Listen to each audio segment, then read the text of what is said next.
জুলাইয়ে যে গণ অভ্যুত্থানটা হলো এবং আগস্টে পৃথিবীর নিকৃষ্টতম শৈল শাসকের যে পতনটা হলো, সেই গণ আন্দোলনে সব শ্রেণী পেশার মানুষের সম্মিলিত প্রচেষ্টায় শেখ হাসিনার এই নিকৃষ্টতম পতন সম্ভব হয়েছিল।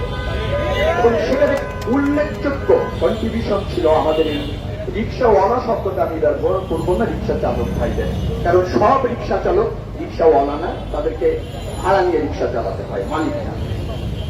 ঠিক এইরকম একটা মুহূর্তে আজকের এই ছাইদুল ক্ষতিগ্রস্ত হয়, দল তার চিকিৎসার প্রয়োজনীয় ব্যবস্থা করে, আর বিএনপি পরিবারের পক্ষ থেকে জননেতা, জনমানুষের নেতা জনাব তারেক রহমানের যে এই ক্ষতিগ্রস্ত মানুষের পাশে থাকার যে নীতি, সাহায্যের যে নীতি, সেই নীতির অংশ হিসাবে আজকের এই অনুষ্ঠান এবং রিক্সা চালক ভাই যারা এখানে উপস্থিত হয়েছেন তাদের এই রাষ্ট্র বিনির্মাণে যে অবদান রেখেছেন, নতুন রাষ্ট্রের যে স্বপ্ন আমরা দেখছি তাতে তাদের যে কন্ট্রিবিউশন, তাদেরকে ধন্যবাদ জানাচ্ছি।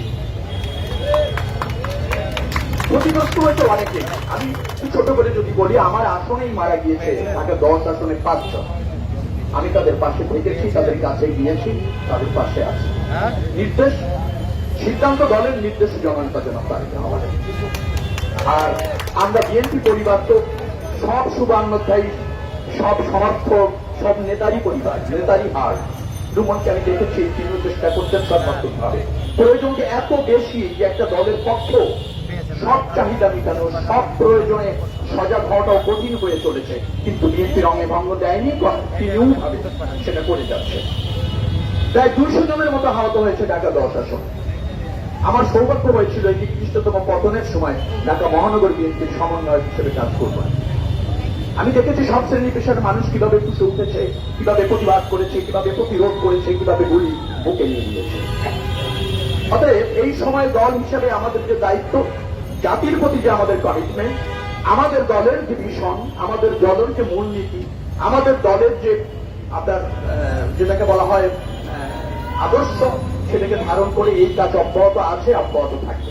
এখানে আরো বলতে চাই, এরকম ক্ষতিগ্রস্ত কেউ যদি থেকে থাকেন, নিশ্চয়ই আছেন, তারা যদি বিএনপি পরিবারকে অবগত করে বা রিজিউমেন্টকে অবগত করে, অথবা আমি কনিষ্ঠ একজন মানুষ আমাকে অবগত করলো, তাদের পক্ষ থেকে আমরা অবধারিতভাবে পাশে থাকতে চাই এবং এই ধারা অব্যাহত থাকবে। আপনারা সবাই ভালো থাকুন, সুস্থ থাকুন। রিক্সা চালক ভাইরা, আপনারা নিজেদেরকে এই রাষ্ট্রের গুরুত্বপূর্ণ নাগরিক মনে করবেন, ন্যায় পক্ষে থাকবেন, অন্যায়ের বিরুদ্ধে সোচ্চার থাকবেন। দল আপনাদের সাথে আছে, জননেতা তারেক রহমান আপনাদের সাথে আছে, এবং আমরা যারা আছি এই দলের কনিষ্ঠতম, এই দলের সদস্য, আমরা আপনাদের সাথে আছি। আপনাদের কাঁধে কাঁধে কাঁধ রেখে, হাতে হাত রেখে এই দেশকে সমৃদ্ধ করতে চাই আপনাদের আগামী দিনের নির্বাচনে অবাধ রায়ের মাধ্যমে। ধন্যবাদ।